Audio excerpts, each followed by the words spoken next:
Ah ben tu sais, hein, moi je suis athée, hein, nous on est athées, hein, on ne croit pas à ces choses-là. Hein. Voilà, tu crois pas à ces choses-là, tu crois pas. Mais tu crois quoi alors? Parce que tu crois quand même à quelque chose, tu crois quoi? Tu crois quoi? Tu crois que tu viens d'où? Tu crois que tes enfants que tu as, ils viennent d'où? Tu crois qu'ils viennent de ton ventre, hein? C'est ça, hein?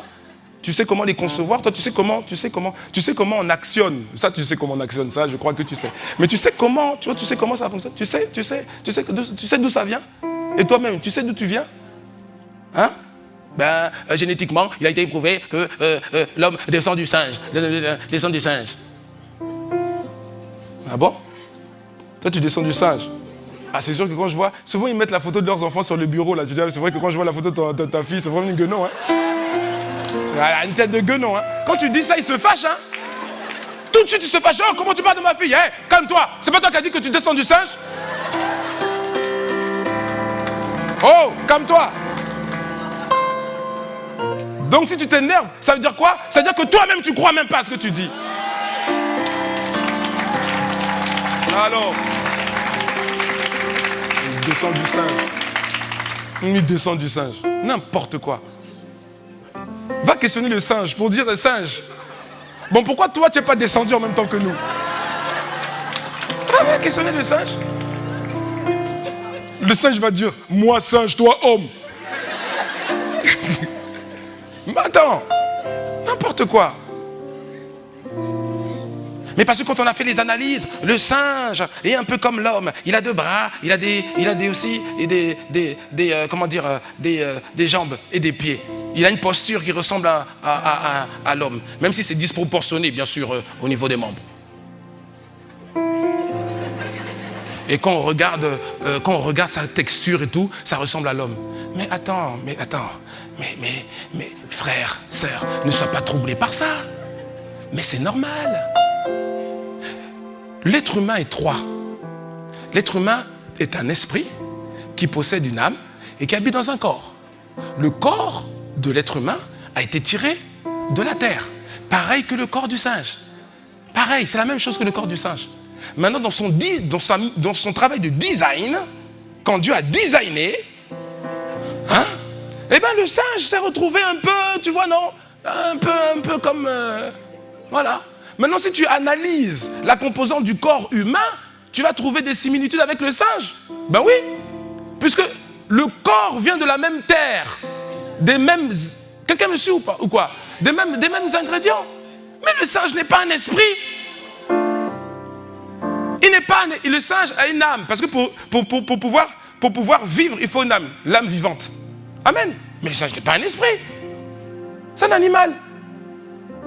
C'est la raison pour laquelle la Bible parle des hommes qui sont déconnectés de Dieu. On les appelle on l'appelle l'homme animal. C'est l'apôtre Paul qui dit ça, l'homme animal. Pourquoi? Parce que l'esprit est éteint à la vie divine. Donc, il vit comme quoi? Il vit juste avec l'âme et puis le corps. Voilà. C'est un homme.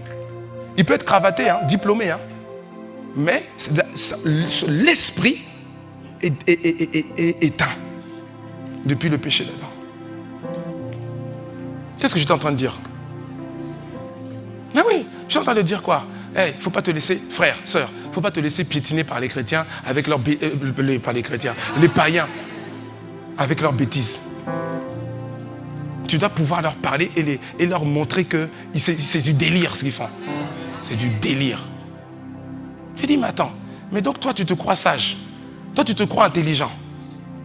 Tu arrives c'est-à-dire que tu arrives quelque part, on parle de grotte, des choses de grotte, voilà. Tu arrives quelque part, et puis tu vois sur la roche, tu vois un gribouillis qui ressemble, tu vois, à une personne et puis un cheval. Et tu vois un gribouillis, hein. C'est même pas un dessin, tu vois, genre Picasso et tout, hein. Un gribouillis, tu dis, oh!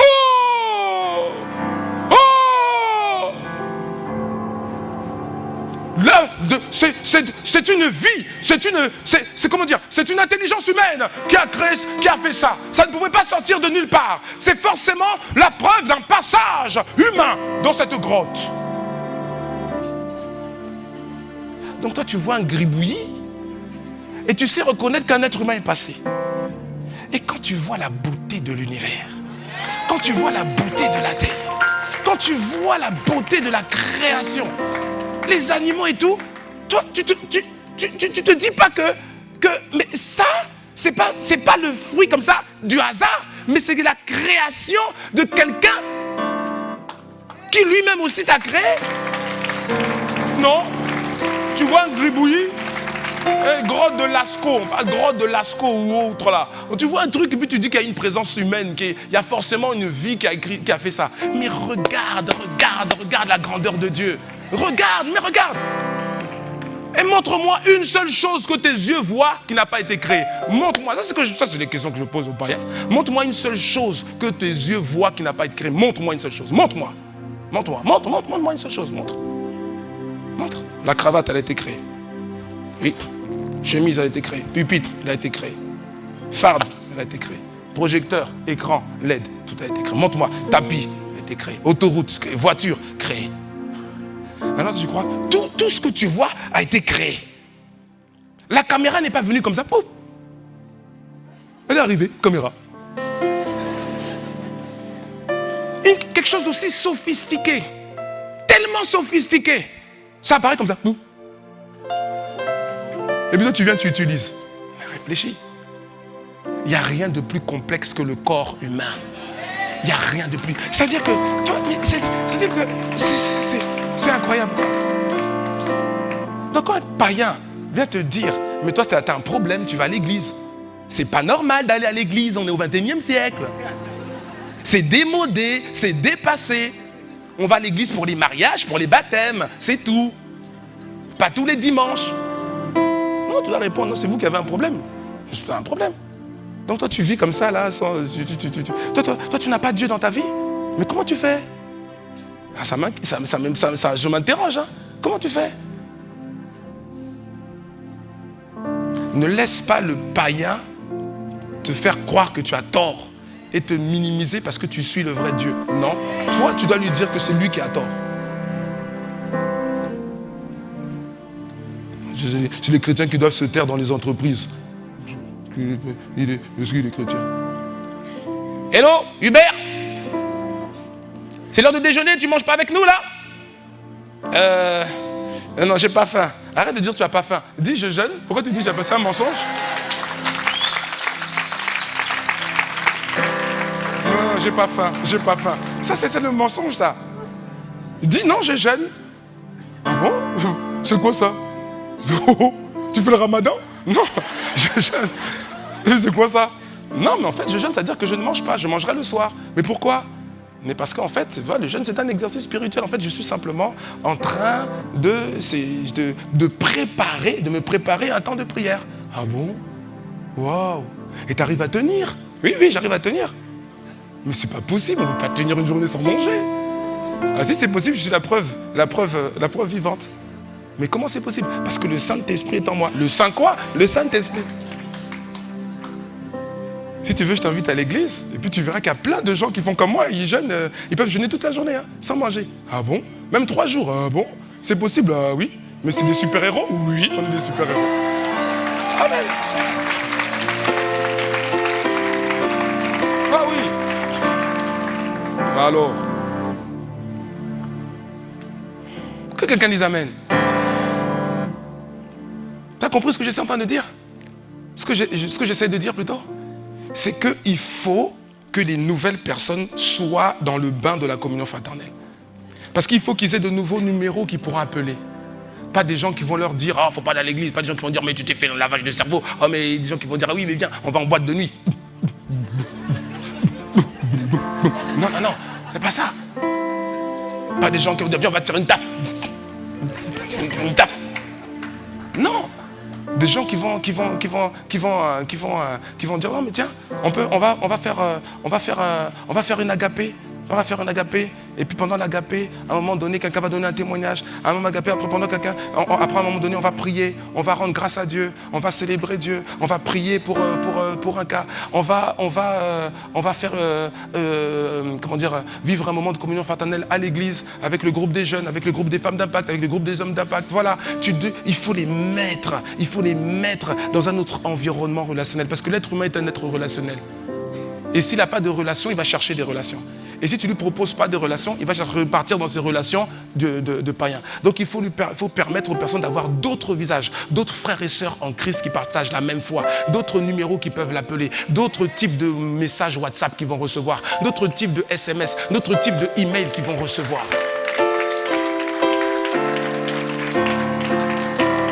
Alléluia. Que quelqu'un donne un bon amen. Merci Seigneur. Et je termine avec le 6e point. 6e chose, simple à faire. C'est quoi? C'est l'encourager et l'accompagner dans les cursus, les différents cursus de croissance et de maturation qui sont proposés à l'église. C'est-à-dire les cursus de formation. Je répète, parce que quelqu'un veut que je répète. C'est l'encourager et l'accompagner dans les cursus de croissance spirituelle et de maturation qui sont proposés à l'église. Et on a différents cursus. Et franchement, en toute humilité, ils sont vraiment bien. Honnêtement.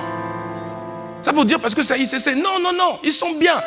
La formation, bienvenue dans le royaume. 4 séances, 4 sessions, bienvenue dans le royaume. Après le cours 101, les fondements du royaume. Mais c'est excellent. C'est excellent. Même des gens, c'est-à-dire qu'il est chrétien depuis 10 ans, il est chrétien depuis 15 ans. Ils rendent témoignage. Ils disent, mais quand j'ai fait je croyais connaître.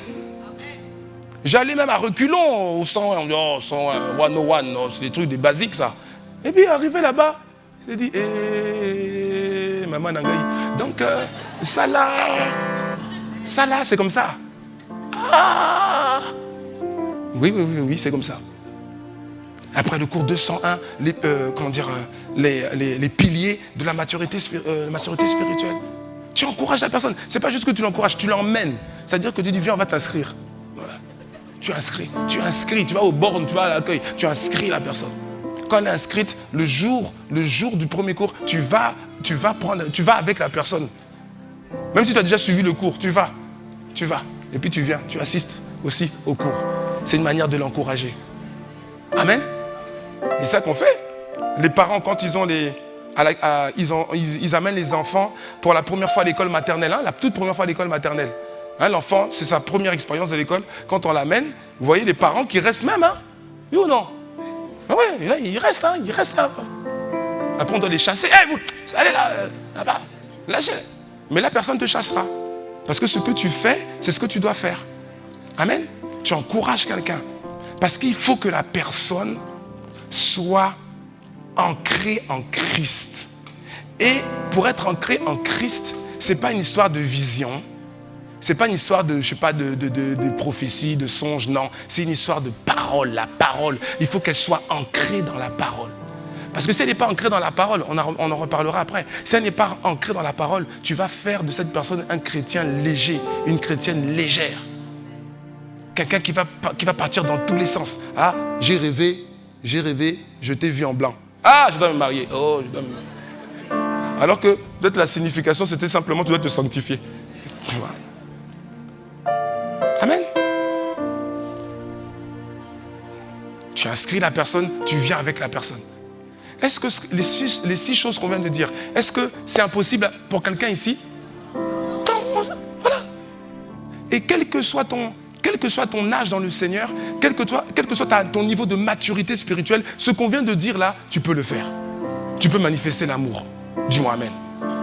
Tu peux travailler sur toi-même pour être un meilleur exemple de disciple. Dis-moi amen si c'est vrai. Tu peux prier chaque jour pour la personne, oui ou non? Tu peux témoigner de ce que Dieu a fait pour toi, oui ou non? Amen. Tu peux le faire ou pas? Tu peux aller avec la personne dans des moments de communion fraternelle, oui ou non? Tu peux l'encourager, l'accompagner, l'inscrire aux formations, aller avec la personne aux formations, au moins le premier cours. Après, bon, tu n'es pas obligé de faire tout le cours. Mais au moins, tu vas le premier cours, le 2 premiers cours pour encourager la personne. Et quand tu fais ça, rien que ces 6 choses simples qu'on vient de dire, rien qu'en mettant ça en pratique, tu contribues fortement à la progression de la personne. Rien qu'en faisant ça. Alors, bien aimé, fais-le. Amen. Fais-le. Fais-le. Dis à ton voisin, fais-le. Mais comme j'expliquais au premier culte, en fait, c'est d'abord une histoire de... C'est une histoire de décision. Tu dois décider.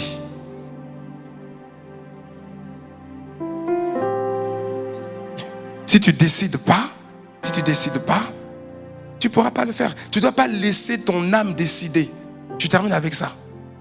Ne laisse pas, bien-aimé, ne laisse pas ton âme décider si tu dois prendre soin d'une âme ou pas.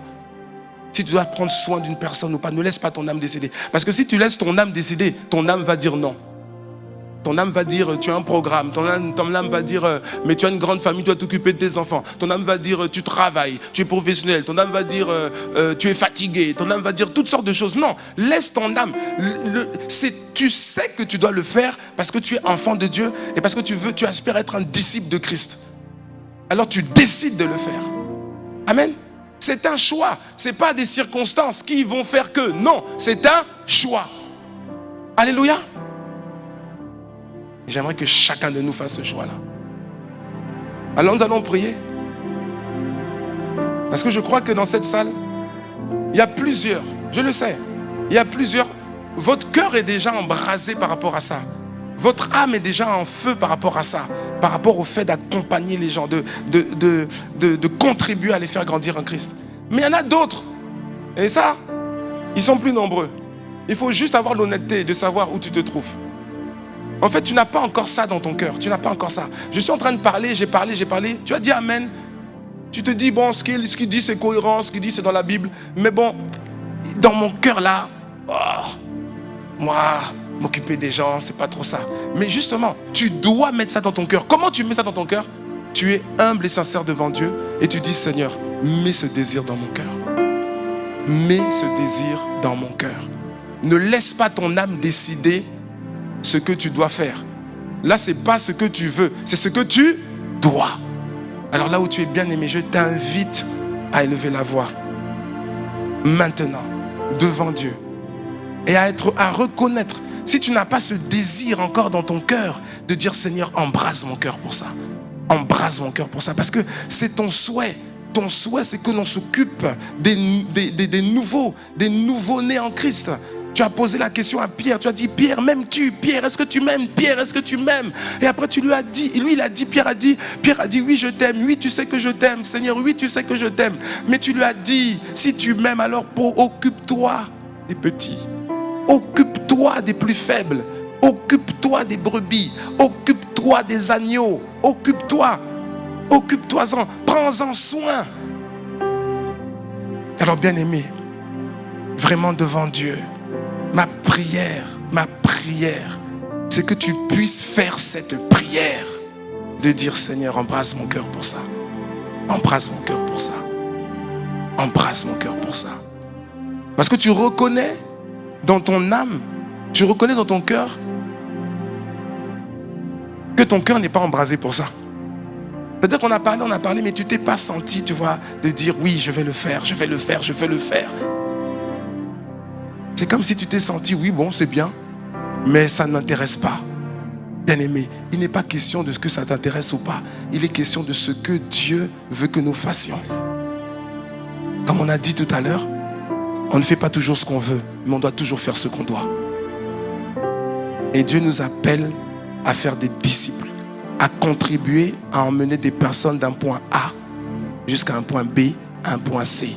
Même si ce n'est pas de A à Z, ce n'est pas grave. Mais toi, sur le parcours de la personne, tu l'amènes d'un point A à un point B. Ça, c'est pour nous tous. Alors si tu n'as pas ça dans ton âme, bien-aimé, s'il te plaît, là où tu es, s'il te plaît, sois sincère avec Dieu. Et demande-lui simplement, Seigneur, mets ce désir en moi. Mets ce désir en moi. Et quand tu vas lui dire, mets ce désir en moi, lui qui incline les cœurs, lui qui est capable de mettre dans le cœur de l'homme le désir et le faire, il va le faire. Il va mettre ça dans ton cœur. Pourquoi? Parce que c'est son désir, parce que c'est sa volonté. Mais il faut, ma sœur, que tu lui dises. Il faut, mon frère, que tu lui dises. Ne regarde pas ton contexte. Ne dis pas, non, moi je travaille jour et nuit, moi j'ai ceci, moi j'ai cela, moi j'ai ceci, moi j'ai cela. Non, non, laisse ça de côté. La sagesse de l'esprit te permettra de faire tout, de tout combiner. Mais il faut d'abord que tu dises, Seigneur, embrase mon cœur. Embrase mon cœur. Ne me laisse pas être insensible à ta parole. Ne me laisse pas être insensible alors que tu es en train de nous donner un cri du cœur. C'est le cri du cœur de Dieu.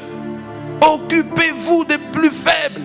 Occupez-vous des nouveaux. Occupez-vous de ceux qui sont moins avancés que vous. Occupez-vous-en. C'est le cri du cœur du Père. Et si tu sens que ton âme, si tu sens que tu es insensible, alors demande au Seigneur la sensibilité. Demande au Seigneur qu'il embrase. Est-ce que tu es en train de demander? Est-ce que tu es en train de demander?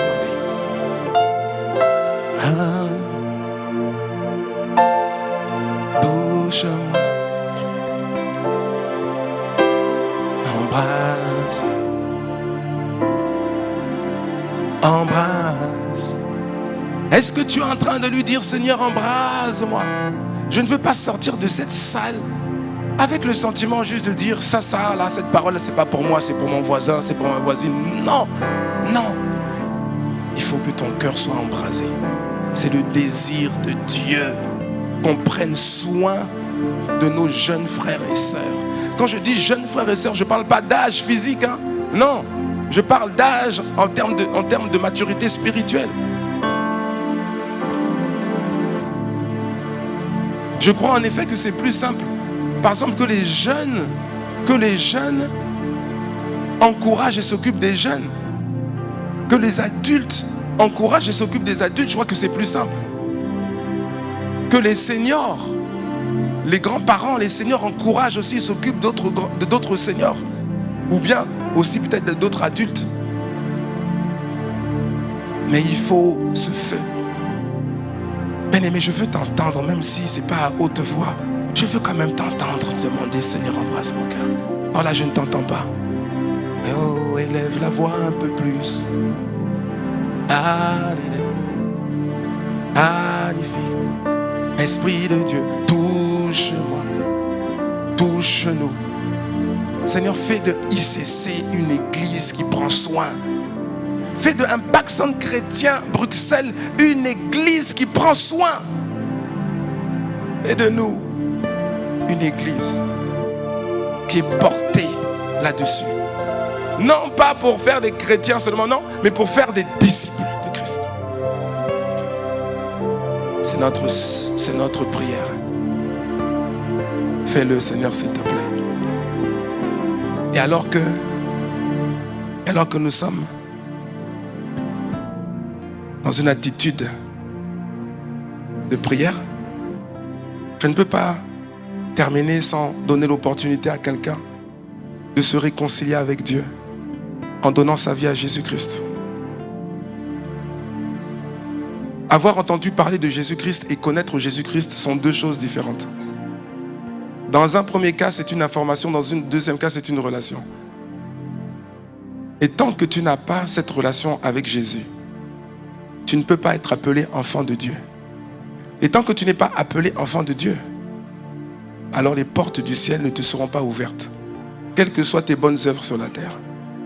Ce qui ouvre les portes du paradis, ce n'est pas d'être sympathique et de faire des bonnes choses. Ce qui ouvre les portes du ciel, c'est d'être enfant de Dieu. Alors avant de terminer, avant de prier pour la fin, j'aimerais juste donner l'opportunité à quelqu'un de dire oui à Jésus. Et lorsque tu dis oui à Jésus en ouvrant ton cœur et en le laissant rentrer dans ta vie, alors tu deviens automatiquement un enfant de Dieu. Alors je nous invite là où nous sommes, s'il vous plaît, bien-aimés. Je nous invite à incliner la tête, à fermer les yeux, à incliner la tête. Pourquoi je demande ça? C'est pour pas que quelqu'un soit intimidé par le regard d'un autre. Parce qu'il y a quelqu'un qui doit dire oui à Jésus aujourd'hui. Et si c'est votre cas, là où vous êtes, alors que les yeux sont fermés, alors que les têtes sont baissées, là où vous êtes à votre place, si vous voulez enfin dire oui à Jésus, ouvrir votre cœur pour Jésus, alors faites juste une chose. Là où vous êtes, levez juste la main. Juste la main. Juste la main. Juste une main. Je regarde et je cherche. Je cherche. Y a-t-il quelqu'un dans cette salle qui veut dire oui à Jésus, qui veut se réconcilier avec Dieu et ainsi être appelé enfant de Dieu. Je ne vois pas de main distinctement. Donc si quelqu'un a levé la main, levez-la bien plus haut pour que je vous voie.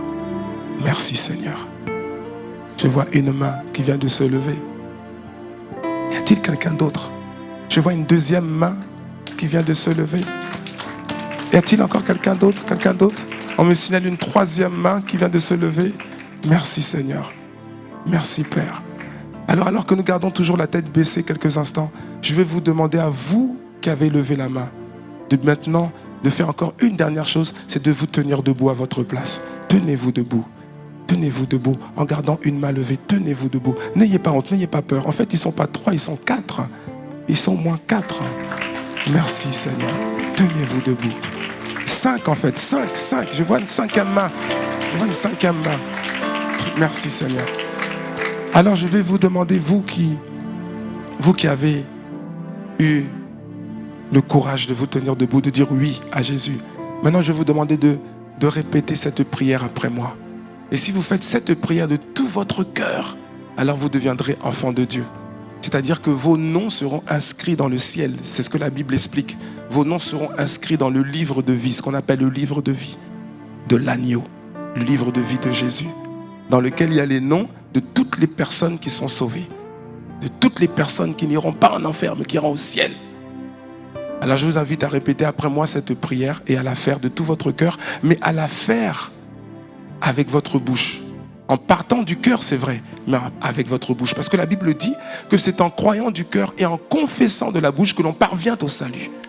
Alors je vous invite à répéter, pas juste dans votre cœur, mais à répéter à haute voix cette prière. Et je demande à toute l'assemblée également de répéter cette prière afin de couvrir leur voix. Seigneur Jésus. Seigneur Jésus. J'ai entendu ta parole. J'ai entendu ta parole. Aujourd'hui, je vais te dire merci. Je veux te dire merci. Je veux te rendre grâce. Je veux te rendre grâce. Aujourd'hui, Seigneur. Aujourd'hui, Seigneur. Je reconnais. Que sans toi. Je ne peux rien faire. Tu as frappé à la porte de mon cœur.